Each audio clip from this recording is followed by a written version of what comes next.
this video on chapters 1 and 2 on the review will be helpful to you as you prepare for your test. The first few questions have to do with the properties, and when you take the test there will be a list of the properties on the board. If not, those would be on your blue sheet. Okay, identify the property illustrated by the expression. If you take a look at number 1, you can see that the only change from the left side to the right side is that the parentheses have got a new group. When there is a change in the grouping, that is the associative property. This is specifically the associative property of addition, but you will get credit for simply saying associative property. Number 2. If you look at the left side and you look at the right side, the only change that you'll see is the positions of the numbers in the multiplication.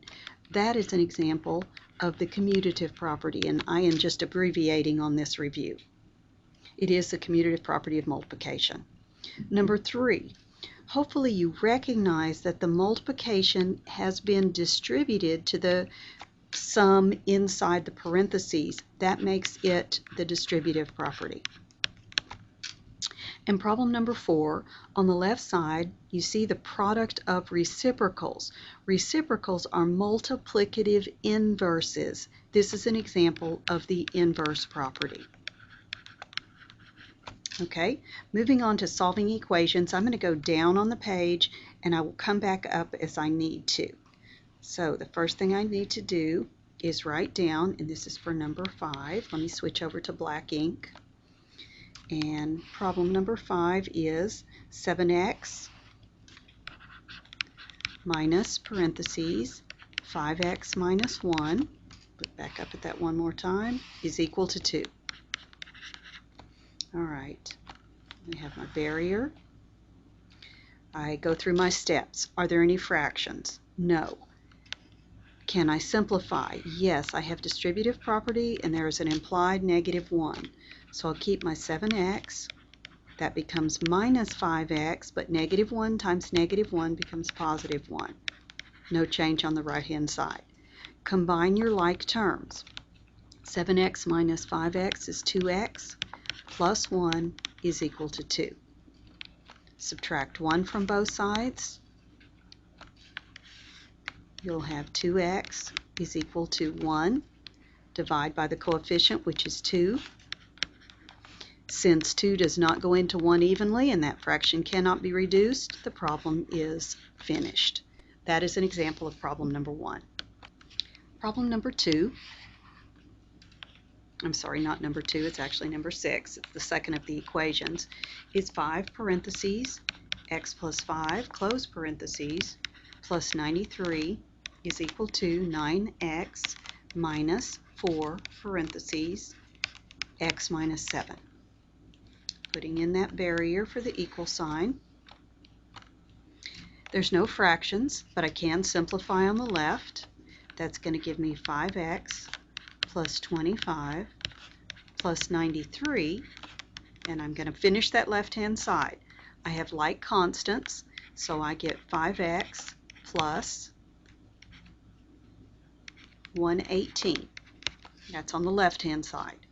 On the right-hand side, I need to distribute the negative 4, so I have 9x minus 4x, but negative 4 times negative 7 gives me positive 28. Simplifying, I have 5x plus 28. I notice that I have variables on both sides, so I'm going to subtract 5x, subtract 5x. That leaves me with 118 is equal to 28. There are no variables, which means you're in one of those special situations. Because this is a false statement, the answer would be acceptable for you to just have it in, but that stands for no solution. Let's look at problem number 7. I have negative 8x plus 3 parentheses 3x minus 4, close, is equal to negative 9 minus 2x. Putting in that barrier, let me lengthen that. I can simplify on the left-hand side with the distributive property. So I have negative 8x plus 9x minus 12. I have like terms with my variables. Negative 8 and positive 9 gives me x minus 12. The right-hand side, there's nothing I can simplify, so I'll just keep writing it down. Now you have variable terms on both sides. I choose to get rid of the one on the right this time. So I'm going to add 2x, add 2x. That gives me 3x minus 12 is equal to negative 9. I want to add 12 to both sides.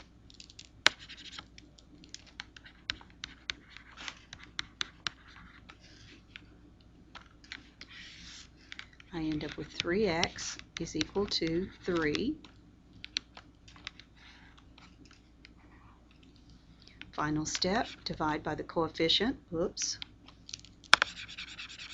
Keep doing the wrong colors here. Divide by 3, and x is equal to 1. There's a nice solution. Problem number 8. Problem number 8 has fractions. The first step in solving equations is to eliminate those fractions if you have them. I have 1/2 x plus 8/9 is equal to 4/9 x. I'm supposed to find the least common denominator, the number that both 2 and 9 will divide into evenly, and that number is 18.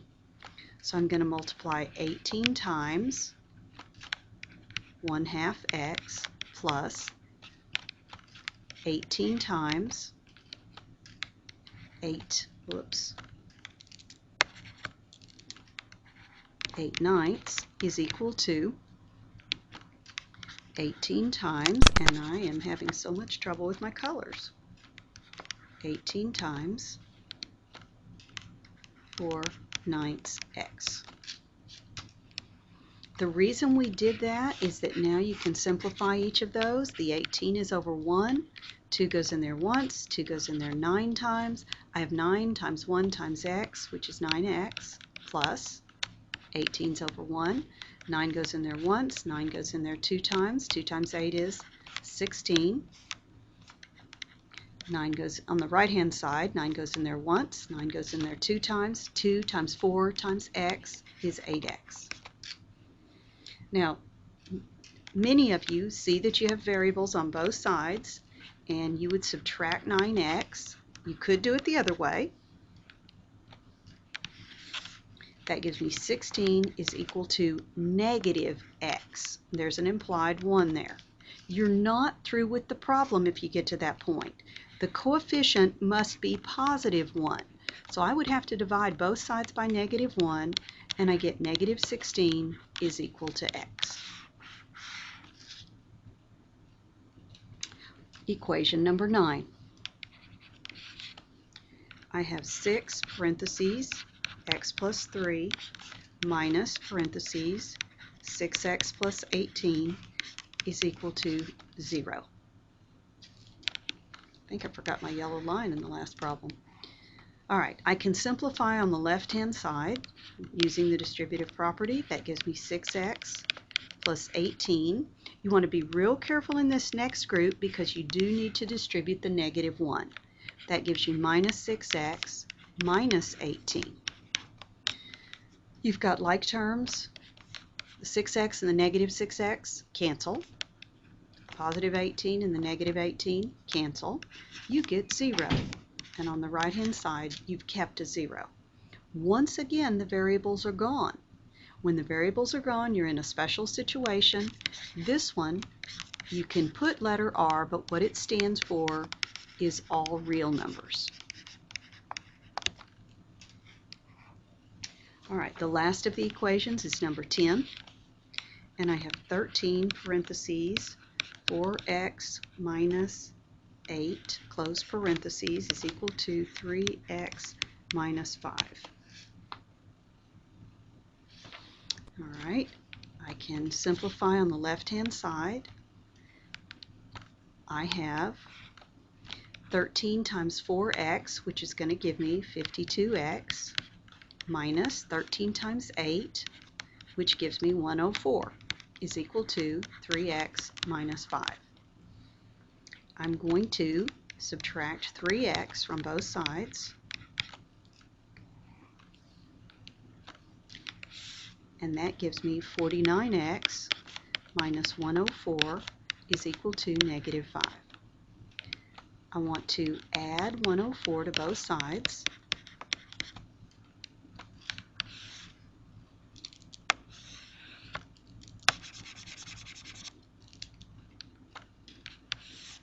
And that gives me 49x is equal to negative 99. Divide by 49, which is the coefficient, and 49 does not go into negative 99 evenly. That fraction cannot be reduced, so I will leave it as the answer, negative 99 over 49. All right, now I've got the word problems. Number 11 says when 4 times a number is subtracted from 7 times a number, the result is 33. All right, there's only one number, so I'm going to refer to it as x. X is the number. When 4 times a number, that'll be 4x, is subtracted from, now subtracted from is the reversing phrase, so I'm going to subtract the 4x from something. It is subtracted from 7 times the number, 7x. The result is 33. All right, simplifying on the left, that gives me 3x is 33. Divide by 3, x is 11.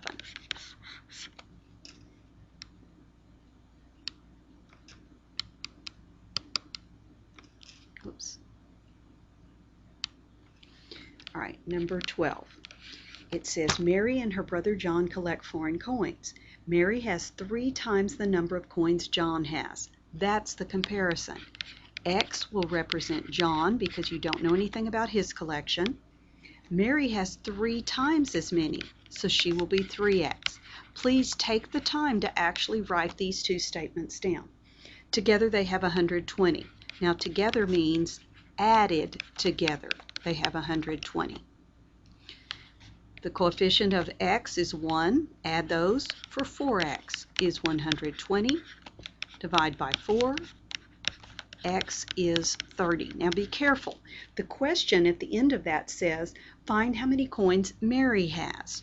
Well, we just found John, so you don't stop the problem there. Mary is 3x. It's supposed to be an arrow. So 3x is 3 times 30, and that's 90. And that's the answer that I'm actually looking for, is Mary.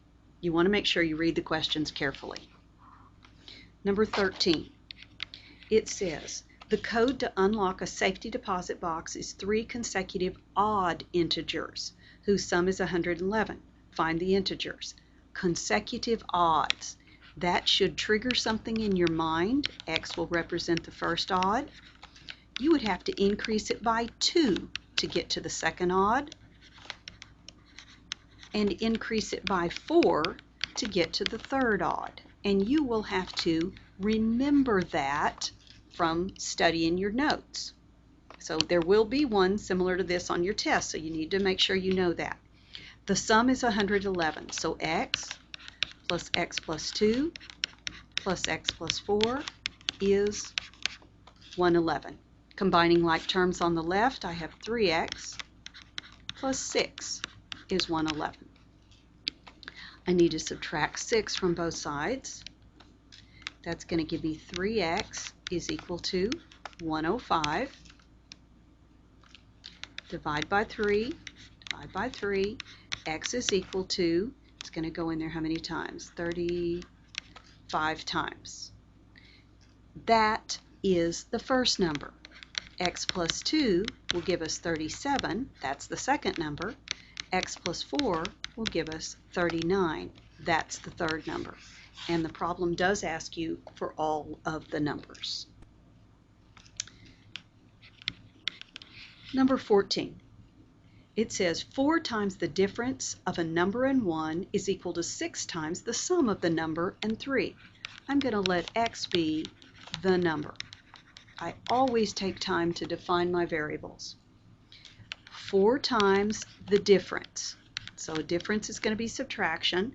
The number and 1 is equal to 6 times the sum, x plus 3.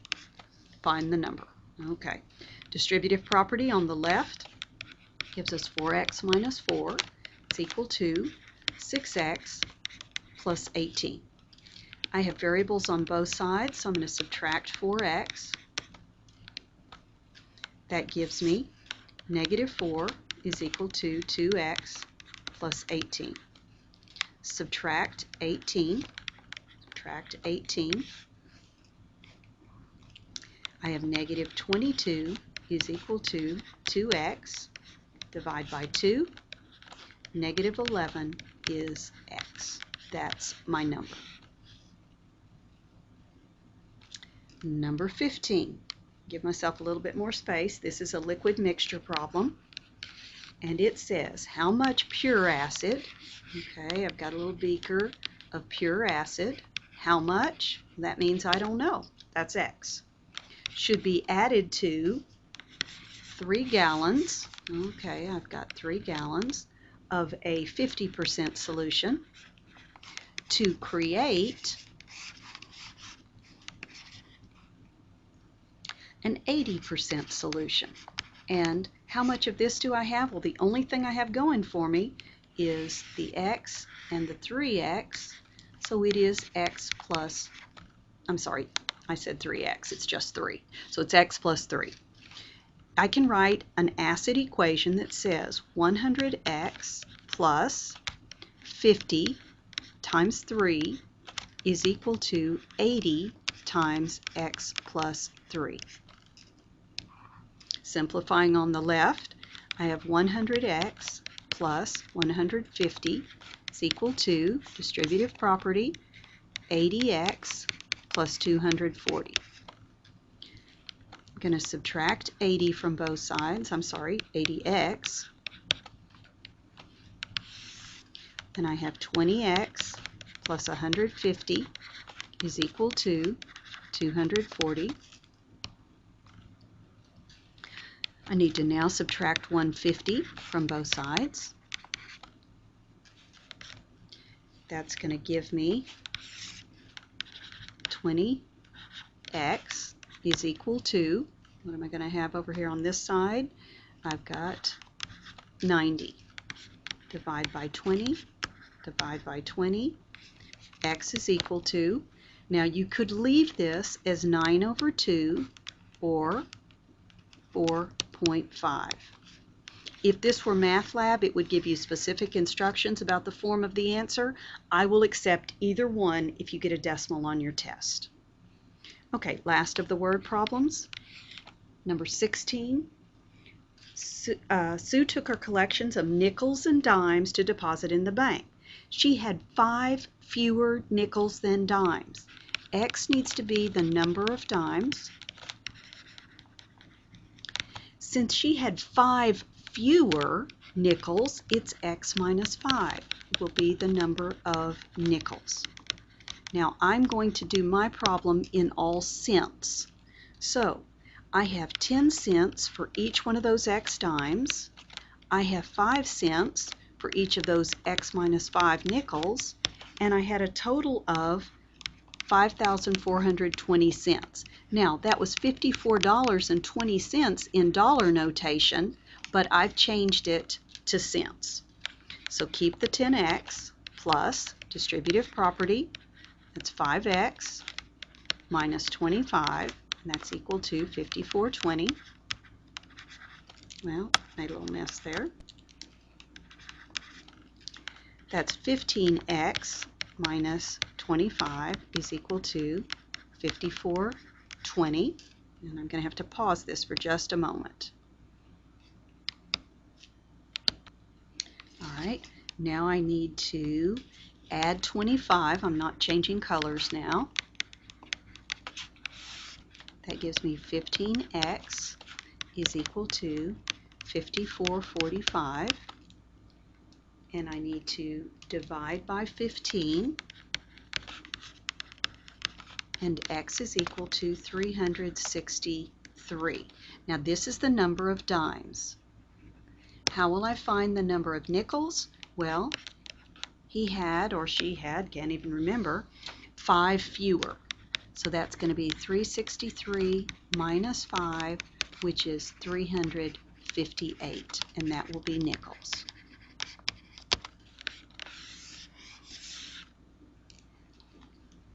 So you do need to practice your word problems and make sure you can do those. Number 17 should, I hope, be an easy formula problem. It says D is equal to RT. You are given that T is 9 and D is 63. So I'll put 63 in the place of D. I don't know R, but the time is 9. Now this right-hand side actually looks a little awkward. I am used to seeing my coefficients on the left side of my variable, so I'm going to use the commutative property and rewrite that.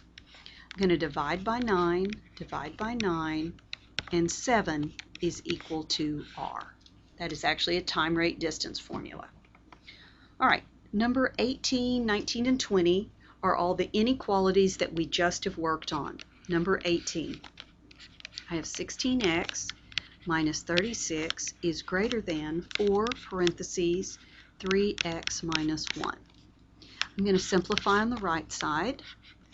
That gives me 12x minus 4. Nothing changes on the left.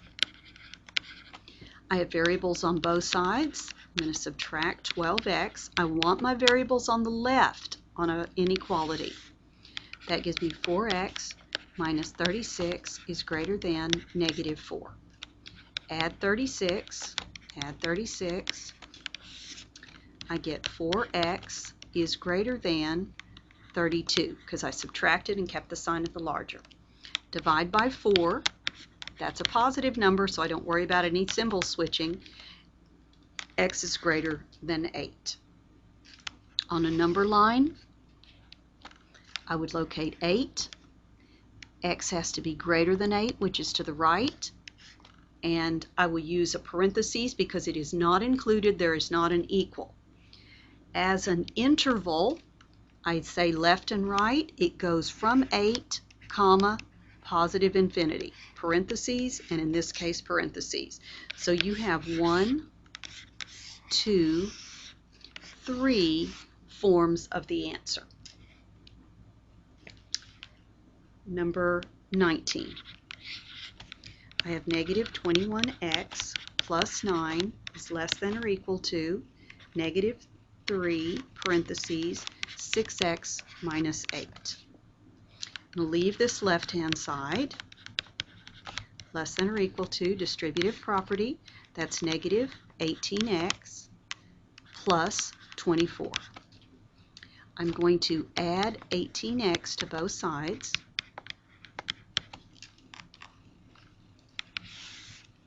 That gives me negative 3x plus 9 is less than or equal to 24. Subtract 9 from both sides. Negative 3x is less than or equal to 15. It's time to divide, and I'm dividing by negative 3. Now I hope that alarm went off in your mind because that's a negative number, which is going to cause my inequality to reverse. So I have x is greater than or equal to, that's what changed, and that quotient is negative 5. There's my first answer. On a number line, you would locate a position to be negative 5, and x has to be greater than that, so it's to the right, or equal to, which says I need a bracket. So that's your second answer. And finally, an interval, negative 5 to positive infinity, left to right, and I get a bracket. And that's my third answer. All right, last question. Number 20. I have 23 is less than or equal to 5x plus 3, which is less than or equal to 33. Now, something I may not have done in class was draw now two barriers. I need x isolated in the middle. So I'm going to subtract 3 from all three parts. That gives me 20 is less than or equal to 5x, which is less than or equal to 30. I'm going to divide by 5, divide by 5, divide by 5. That gives me 4 is less than or equal to x, which is less than or equal to 6. There's my inequality. On a number line, x is between 4 and 6. It's between them, and it does include those endpoints, so I'll use brackets. Last part, interval 4 to 6, brackets on each. So I have my 1, 2, 3 answers. Your test will be just like this, and I hope that this video review has been helpful. Study hard.